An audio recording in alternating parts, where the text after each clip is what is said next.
Bapak Ibu yang dirahmati Allah, disinilah kita perlu belajar ulumuddin, ilmu agama gitu ya. Sunnah itu digunakan dalam istilah hadis, digunakan dalam istilah fikih, digunakan dalam istilah usul fikih. Bahkan orang akidah pun menggunakan kata sunnah. Apa bedanya? Sunnah dalam istilah hadis, perkataan, perbuatan, takrir Nabi. Maka saya sebut sunnah dalam istilah hadis itu bukan hukum. Kata-kata Nabi, perbuatan Nabi, takrir Nabi. Itu bukan hukum. Kata-kata Nabi ya kata-katanya, perbuatannya ya perbuatannya. Takrirnya takrirnya, bukan hukum dia. Jadi dia sumber hukum. Maka hadis itu bukan ilmu, dia sumber bahan mentah, bukan hukum. Maka ulama menyebut Al-Quran itu bukan ilmu, hadis itu, sunnah itu bukan ilmu, dia sumber bahan mentah. Yang ilmu itu ada ilmu fikih, ilmu ushul fikih, ya, sistematis dia baru disebut ilmu. Kalau Quran itu kan ya dalil saja, dia sumber ilmu, dalil. Tapi ilmu untuk memahami dalil, hukum, nah itu baru masuk ilmu fikih ya. Nah di dalam fikih, sunnah itu ma yusabu fi'luhu wa la yu'aqabu tarkuhu. Sesuatu yang kalau dikerjakan berpahala, ditinggalkan tidak dosa. Beda kan definisinya? Beda ilmunya, beda definisinya. Maka orang yang belajar hadis enggak belajar fikih, nanti rusak pikirannya. Kenapa rusak? Dianggapnya sunnah itu hukum, tapi hukum yang wajib sama dia. Itu sunnah Rasul itu. Kalau ditinggalkan kemana? Bid'ah. Kalau dirubah sedikit bid'ah. Ya ditinggalkan bid'ah, dirubah dikit bid'ah, sesat. Sama dia kan? Tak boleh dirubah-rubah. Padahal meninggalkannya pun kalau dalam fikih yang sunnah enggak apa-apa.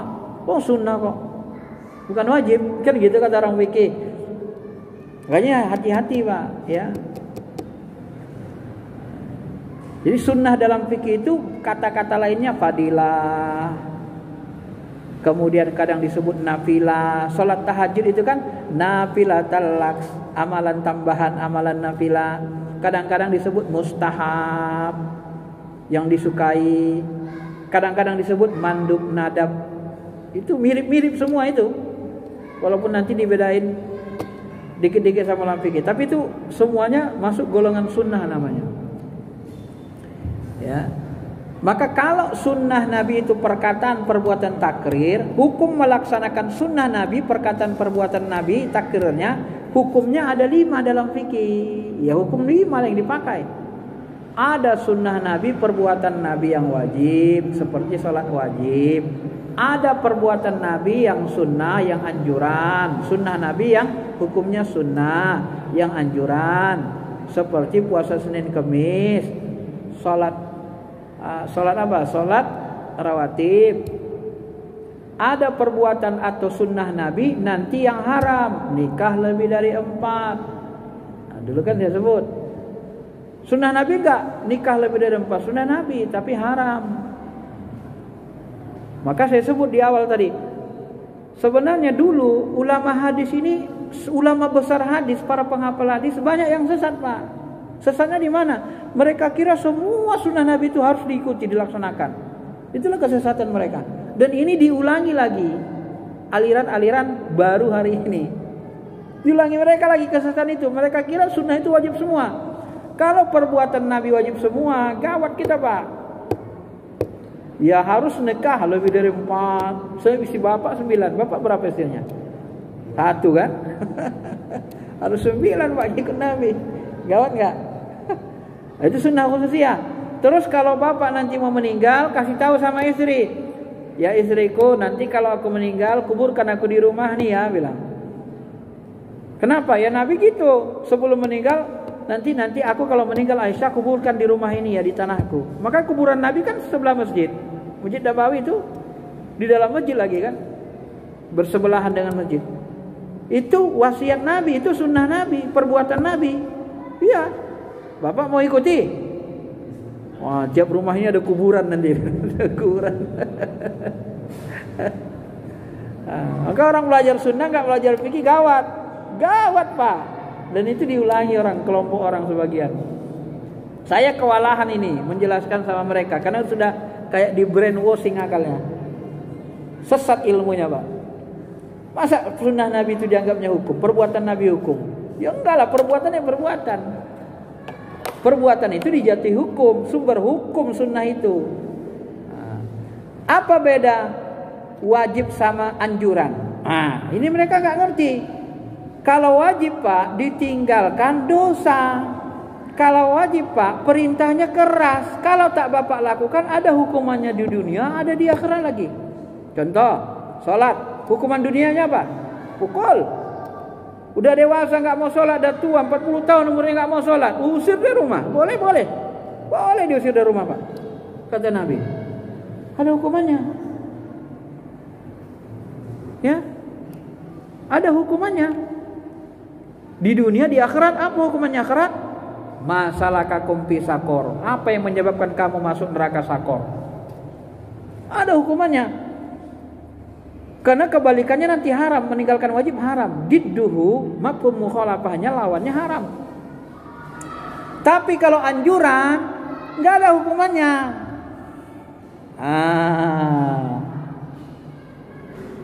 Ninggalkan puasa Senin Kemis, ada enggak ancaman neraka? Enggak ada. Ninggalkan tahajud, ada enggak ancaman neraka? Enggak ada. Loh, ninggalkan sunnah enggak sesat loh.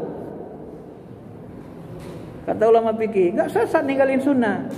Maka dalam sholat itu pun, Pak, harus paham kita mana yang fardu, kita belum masuk ya, mana yang sunnah, mustahab. Kunut, enggak kunut, bid'ah, yang kunut bid'ah sesat.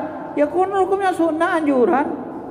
Enggak dikunut pun enggak apa-apa, kunut juga enggak apa-apa. Oh, anjuran. Aku kalau enggak kunut di sana enggak mau ke sholat sana. Iya, itu kan anjuran, Pak. Di sana Muhammadiyah, di sana Salafi. Sholat aja lah. Kalau nggak ada masjid lagi, satu-satunya masjid Muhammadiyah, masjid Salafi misalnya, ya nggak apa-apa lah. Gak usah kunut, gak usah. Atau kunut kita sendiri, lamakan. Maka imam itu biasanya kalau di Mekah atau di tempat umum dilamakannya dia, waktu i'tidal itu dilamakannya subuh, supaya orang berkunut kunut sendiri di belakang. Kalau nggak kunut nggak apa-apa, gak usah fanatik kali. Namanya kan anjuran. Makanya orang yang baca kunut subuh itu pun dianggap bila sesat pun salah juga. Dianggap nambah-nambah ya. Menurut saya terlalu berlebihan. Ya, orang Nabi kunut subuh juga ada juga hadisnya sahih. Menurut Imam Syafi'i sahih, Baihaqi sahih. Mereka mengatakan dhaif ya. Kalau lemah enggak apa-apa juga. Karena sunnah. Yang enggak boleh berdasar hadis lemah itu yang wajib. Yang sunnah masih boleh. Apalagi ulama beda pendapat di situ, bilangkan sebagian sahih, sebagian lemah. Kan beda pendapat. Maka orang yang tak belajar fikih enggak toleransi dengan perbedaan khilafiyah. Nah, itulah kata Said Al-Maliki. Sebenarnya umat ini belajar fikih, niscaya mereka hidupnya bahagia. Ya bahagia kita enggak berkelahi. Sebenarnya enggak berkelahi, paham. Oh ini menurut ini, ya dalilnya ini. Yang lain begini-begini, ya udahlah. Kan gitu kan? Nah, tapi kalau enggak merasa benar sendiri, beda sama kita masuk neraka. Aduh, neraka kayak punya mak ayahnya aja kan.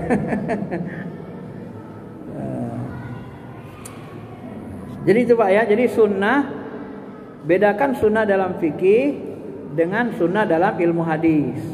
Ya, dipahami. Kalau dalam ilmu hadis semua perkataan ma sodaro anin Nabi sallallahu alaihi wasallam, semua yang berasal dari Nabi, baik perkataan, perbuatan, takrir. Kalau dalam fikih sunnah itu anjuran. Nah, anjuran itu apa? Yang disuruh Nabi, tapi kalau ditinggalkan gak ada hukumannya. Suruhannya, perintahnya gak keras-keras amat gitu ya. Maka nanti sholat jamaah itu menurut ulama itu fardu kifayah. Menurut sebagian ulama sunnah muakkad. Syafi'iyah fardu kifayah. Apa kata Nabi? Kalau tidak karena anak laki-laki, anak-anak di rumah-rumah, niscaya ku bakar rumah orang yang sholat di rumah. Sekiranya dibakar Nabi rumah orang yang sholat di rumah, jadi wajiblah sholat jamaah itu. Tapi karena nggak jadi dibakar Nabi, berarti fardu kifayah saja harus ada. berarti sunnah muakkad saja, dikuatkan saja, kata ulama. Seandainya dibakar Nabi, itu pasti wajib, Pak. Hah? Iya. Ya, itu karena ada anak-anak gitu. Jadi begitu, ulama itu sangat rasional, ulama fikih itu. Jadi kalau makruh gimana? Ya enggak disukai Nabi, lawan dari sunnah, anjuran. Makruh, enggak sholat ke masjid, ya makruh lah, enggak disukai Allah dan Rasulnya. Tapi masuk neraka? Enggak. Jadi jangan mengklaim orang yang enggak ke masjid masuk neraka. Enggak bisa. Wong Nabi sendiri enggak menghakimi mereka masuk neraka kok. Kenapa Anda berani-berani yang mengatakan mereka masuk neraka? Allah dan Rasulnya enggak ada bilang mereka masuk neraka. Melampaui Allah dan Rasul. Maka orang enggak belajar fikih dengan baik selalu melebihkan hukum Allah, Pak, mendahulukan. Yang enggak haram diharamkan. Hati-hati loh. Wirid Yasin malam Jumat diharamkan. Apa? Enggak dilakukan Nabi dan Rasul. Mana ada hukum enggak dilakukan Nabi dan Rasul haram? Kalau semua yang tidak dilakukan Nabi dan Rasul haram, ya. Kalau sepeda motor mereka berkilah, itu urusan dunia, fasilitas. Enggak, urusan ibadah juga enggak bisa sembrono. Kalau semua yang tidak dilakukan Nabi dan sahabat haram, yang tidak dilakukan Nabi haram, itu bidah sesat. Niscaya Umar tidak berani sholat tarawih setiap malam 20 rakaat. Enggak berani itu, Pak. Kenapa berani-beranian dia? Nabi aja cuma 1, 2, 3 malam kok. Kok kamu berani-beranian? Kenapa enggak ditepuk sahabat dia? Kamu kurang ajar Umar ya. Enggak ada diajarin Nabi kayak gini. Nabi cuma 1, 2, 3 malam aja sholat tarawih. Kamu kenapa buat-buat sampai 30 malam? Enggak ada yang sahabat berani kan? Ada teknisnya dalam usul fikih itu fikih. Kalau kita mendalam ilmu fikih kita ada teknis buatnya. Teknisnya tuh malam Jumat. Malam Jumat malam mulia. Membaca Yasin di malam Jumat tambah besarlah pahalanya dibanding malam Senin, ya kan? Itu kan malam mulia. Tiap malam aja boleh baca Yasin, apalagi malam Jumat tambah besarlah pahalanya. Nah, itu fikih, Pak. Jadi kalau dikhususkan, dirutinkan, kenapa? Gak apa-apa, wong yang baik kok dirutinkan. Ahabul amalu indallahi adwamuha wa in qalla. Amalan yang paling disukai Allah adalah yang sedikit, yang terus-menerus walaupun sedikit, dirutinkan. Jadi warid nama dia. Tapi Nabi tidak merutinkannya. Ya enggak apa-apa lah, enggak dirutinkan Nabi. Tarawih juga enggak dirutinkan Nabi kok. Itu kan amalan sunnah, amalan anjuran, bukan amalan wajib. Tapi kalau kita wajibkan wirid Yasin malam Jumat, baru kita dosa. Karena enggak diwajibkan Nabi. Paham, Pak? Kalau kita wajibkan, itu tuh enggak pernah itu wirid Yasin tuh. Nanti kalau mati enggak usah kita doain dia. Enggak boleh, Pak. Mungkin dia sibuk, itu nggak boleh, karena itu bukan wajib. Kita pun salah, kadang berlebihan kan. Nah, ini jujur saya sebut hukumnya, karena itu bukan wajib. Nah, kalaupun wajib, dia nanti wajib sosial namanya, bukan wajib agama. Sosial itu apa? Karena untuk silaturahmi seminggu sekali. Jadi hukumannya hukuman sosial, bukan hukum agama. Nah, itu harus dipahami juga. Kalau ada orang nggak mau dia mendoakannya, mensolatkannya, itu hukuman sosial, bukan hukum agama. Nggak ada agama begitu, ya. Nah, jadi kalau yang kita kerjakan yang baik di malam yang baik, apa masalah? Yang gak ada masalah sebenarnya. Cuman kalau kita nggak mendalam fikihnya, belajarnya cuman hadis doang, sunnah bidah, kecuci lah otaknya. Salat beda sesat, surga neraka. Salat beda Nabi sikit sesat. Beda dalam furu tak masalah. Sahabat tuh banyak sekali perbedaan antara sahabat. Umar, aku sholat witir sebelum tidur, sholat witir laku. Kata Umar bin Khattab, aku nanti sholat witirku sesudah tahajud. Ya kalau mati kita cemana? Gak bangun-bangun lagi, kan lewat witirnya, kata Umar. Oh enggak, aku sudah biasa, sudah kuniatkan. Aku gak pernah tinggal tahajudku, kata Abu Bakar. Coba. Beda buruk. Gak ada bilang, kamu bid'ah kamu, gak ada sesat. Gak ada kayak gitu, Abu Bakar. Sahabat-sahabat itu sering beda dalam furu, tapi enggak saling menyesatkan kan. Nah, ini orang sekarang enggak ngerti fikih, enggak paham usul fikih, beda dalam furu, sesat, masuk neraka. Akhirnya dia mengharamkan apa yang tidak diharamkan Allah dan Rasulnya. Kenapa dikhususkan malam Jumat? bukan dikhususkan Pak D, dipilih itu malam mulia. Tak kita khususkan. Kenapa nggak dibaca kahfi? Kok dibaca kahfi nanti kepanjangan, dah lari orang. Sedangkan Yasin aja pun kadang orang sudah pegal dia kan. Ditambah kahfi. Jadi kalau di dalam amalan itu semuanya tidak ada yang haram. Enggak haram. Malam Jumat tidak malam haram, tidak terlarang. Baca Yasin bukan haram, kecuali dia baca sihir, mantra-mantra. Malam Jumat baru sesat. Ya, disertainya mantra-mantra baru sesat. Maka al-halal, yang halal itu jelas. Yang haram itu jelas, enggak boleh sama-samar. Ya. Malam Jumat baca Yasin, apalagi silaturahmi. Wah, silaturahmi ya. Boleh enggak silaturahmi malam Jumat? Boleh, kapan aja boleh. Itu amalan puru, amalan bebas waktu. Baca Quran, baca Yasin bebas waktu. Yang penting jangan tempat haram. Jangan baca Yasin kita di WC rame-rame. Nah, itu tempat haram. Kalau di rumah, di masjid, ruang sholat ya enggak apa-apa. Yang penting jangan menyentuh waktu haram, jangan tempat haram. Itulah fikih itu. Saya rinci begitu, Pak. Ada tempat haram, ada waktu haram. Waktu haram baca Yasin kapan? Waktu Bapak sholat, waktu ruku Bapak Yasin baca Yasin rame-rame. Ya haramlah, batal sholatnya. Ya kan? Itu waktu haram. Tempat haram apa? Di WC. Jadi ada waktu haram, ada tempat haram. Cara haram apa? Baca Yasin sambil maki-maki Tuhan, haram. Atau sambil merubah-rubah bahasa Quran. Yasin nyongsong. Nah, katanya kan? Habis Yasin nyongsong katanya. Wal Qur'anil Hakim, Mbah Musi Hakim. Nah, baru diiringinya lagi. Haram lah. Diseling-selingi ayat Quran itu dengan bahasa apa? Tapi kalau yang dibaca ayat Tuhan, baca ayat Tuhan masuk neraka. Malaikat pun heran. Pandai-pandaian kau bilang orang masuk neraka ya. Kau yang masuk neraka, kata malaikat nanti. Dibacanya ayat Allah Ta'ala kau bilang masuk neraka. Dibacanya malam mulia, malam Jumat masuk neraka kau bilang. Kurang ajar kau, kata malaikat kan. Kau yang cocok masukkan ke neraka katanya. Enggak di tempat haram, enggak cara haram, enggak waktu haram. Apa lagi? Itulah fikih, Pak. Fikih itu detail dia ilmunya, metodologinya, tersistematis, logis, enak dipahami. Ini asal beda dengan Rasul, bid'ah, sesat. Enggak ada bid'ah sana. Imam Syafi'i selevel tinggi gitu ada bilang bid'ah sana. Rasul enggak bilang enggak ada bid'ah sana. Tapi bid'ah dunia ada sama mereka, Pak. Dibagi mereka juga bid'ah agama, bid'ah dunia. Tapi bid'ah sana dengan bid'ah sayyi'ah enggak mau mereka nerima. Katanya bid'ah cuma satu.